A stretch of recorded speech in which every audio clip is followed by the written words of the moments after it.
اللہ کے علاوہ تم ولیوں کی اتباع مت کرنا. یہ اللہ کو معلوم تھا پہلے ہی کہ 1400 سال کے بعد یہی ہونے والا ہے کہ لوگ ولی کے پیچھے بھاگیں گے, کرامت کے پیچھے بھاگیں گے, ولیوں کو پوجیں گے, اس کی بات مانیں گے. اللہ نے پہلے ہی لگام لگا دیا ہمارے اوپر, لفظ استعمال کر دیا.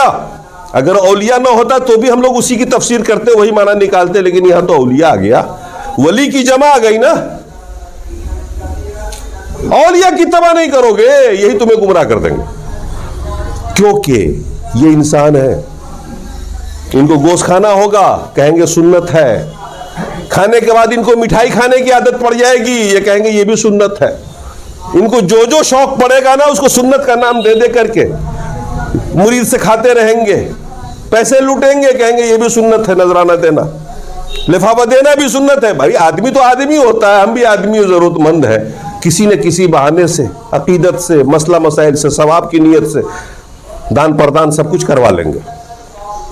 اسی لیے اللہ تعالیٰ نے اس دین کو کسی انسان پہ نہیں چھوڑا, کسی ولی پہ نہیں چھوڑا, کسی عالم پہ نہیں چھوڑا, کیونکہ یہ سب انسان ہوتے ہیں. اللہ نے فرمایا تم اسی چیز کی اتباع کرو گے جو تیرے اوپر نازل کیا گیا. یعنی اللہ کا پیغام ڈائریکٹ جو قرآن کی شکل میں ہے, یا اللہ کا پیغام جو رسول کی حدیث میں, اللہ کا ہی پیغام رسول کی حدیث کی شکل میں آپ کے سامنے میں. یہ وحی جلی ہے, یہ وحی خفی ہے. یہ ڈائریکٹ وحی ہے, الفاظ بھی اوپر سے آئے ہوئے ہیں. یہاں الفاظ اوپر سے نہیں آئے, معنی آیا, رسول کے دل میں اللہ نے ڈالا اور رسول نے اس کو بتا دیا. یہ ہے وحی, یہ ہے حدیث. اسے کہتے ہیں وحی خفی ہم لوگ شریعت کی زبان میں, اصطلاح میں. تو انہوں نے دوسری تجویز پیش کی, تعبدوا آلہتنا, ایک سال آپ تم لوگ عبادت کر لو میرے معبود کی, ایک سال ہم کریں گے. اللہ نے کیا کہا, افغیر اللہ تأمرونی, بول اے رسول آپ کہیے ان مشرکین مکہ سے, کیا تم غیر اللہ کی عبادت کی بات مجھ سے کر رہے ہو, مجھے حکم دے رہے ہو کہ میں ایک سال کے لیے تمہارے معبودوں کی پوجا کر لوں؟ اے جاہلو. یاد رکھیے جہالت مشرکوں کا مذہب, مشرکوں کا مذہب. مشرک کتنا پڑھا لکھا جاہل, اللہ نے فرمایا, ہم نہیں کہہ رہے. اور توحید والا چاہے ان پڑھ گوار ہو, وہ عالم ہے, اس لیے کہ وہ حق جان گیا, وہ حق جان گیا, اس سے صحیح چیز پکڑ لی ہے. پھر اللہ نے فرمایا وَلَقَدْ أُوحِيَ إِلَيْكَ وَإِلَى الَّذِينَ مِن قَبْلِكَ, اے رسول تیرے اوپر بھی یہ وحی بھیجی جا چکی ہے, اور تم سے پہلے والے نبیوں پر بھی یہ وحی آ چکی ہے. یہ بات تجھ تک بھی پہنچ چکی ہے پیغام, اور تم سے پہلے نبیوں تک بھی پہنچی ہے. وَلَئِنْ أَشْرَكْتَ لَيَحْبَطَنَّ عَمَلُكَ, اے نبی اگر تو نے بھی شرک کیا, اے نبی اگر تو نے بھی شرک کیا. نبی شرک کریں گے نہیں, کر ہی نہیں سکتے نا, وہ توحید لے کے آتے ہیں. لیکن اللہ نے کہا فرض کر لو اے نبی اگر تو نے بھی شرک کیا, لَيَحْبَطَنَّ عَمَلُكَ, تیرے سارے پچھلے اعمال برباد ہو جائیں گے. وَلَتَكُونَنَّ مِنَ الْخَاسِرِينَ, اور تم بھی قیامت کے دن خاسر, گھاٹے میں ہو جاؤ گے, برباد ہو جاؤ گے, دیوالیہ ہو جاؤ گے, سیدھا جہنم میں جاؤ گے. اگر نبی بھی کرے تو معاف نہیں, ہم اور آپ کریں تو کیسے معاف ہو جائے گا؟ ہم شرک کے ساتھ ہاں میں ہاں ملائیں ان کو خوش کرنے کے لیے. سوچئے آپ, پچھلے اعمال برباد, توبہ نہ کیا تو خاسر, برباد, تباہ کل میدان محشر میں. اس لیے اگر کامیابی چاہتے ہیں آپ اس دنیا میں اور آخرت میں, نجات چاہتے ہیں, توحید کے علاوہ کوئی راہ نہیں. ہم توحید پر تقریر تو نہیں کر رہے ہیں, ہم نبوت کے 6 سال کا رپورٹ آپ کے سامنے میں رکھ رہے ہیں.